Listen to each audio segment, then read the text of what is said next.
Should pop-up drink stands repair or replace broken equipment? In most cases, small pop-up drink stands should repair their equipment first, unless the repair cost is more than half the price of buying new, because repairing saves money and keeps the stand running without long delays. Think of your blender or ice machine like a bicycle. If the chain falls off, you fix the chain. You do not buy a whole new bike. Most drink stand equipment breaks in small ways, like a loose wire, a dull blade, or a clogged nozzle, and those problems are usually cheap and fast to fix. But if the machine is old, maybe more than 5 years old, and it keeps breaking again and again, that is a sign the whole thing is wearing out, kind of like a bike with rusty parts everywhere. At that point, spending money on repairs is like putting a band-aid on a bike that needs a whole new frame.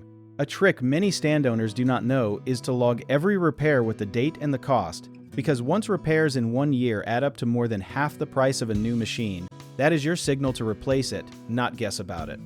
One big thing to watch for is warranty coverage, so always check if the part is still under warranty before paying out of pocket, since many owners forget and waste money.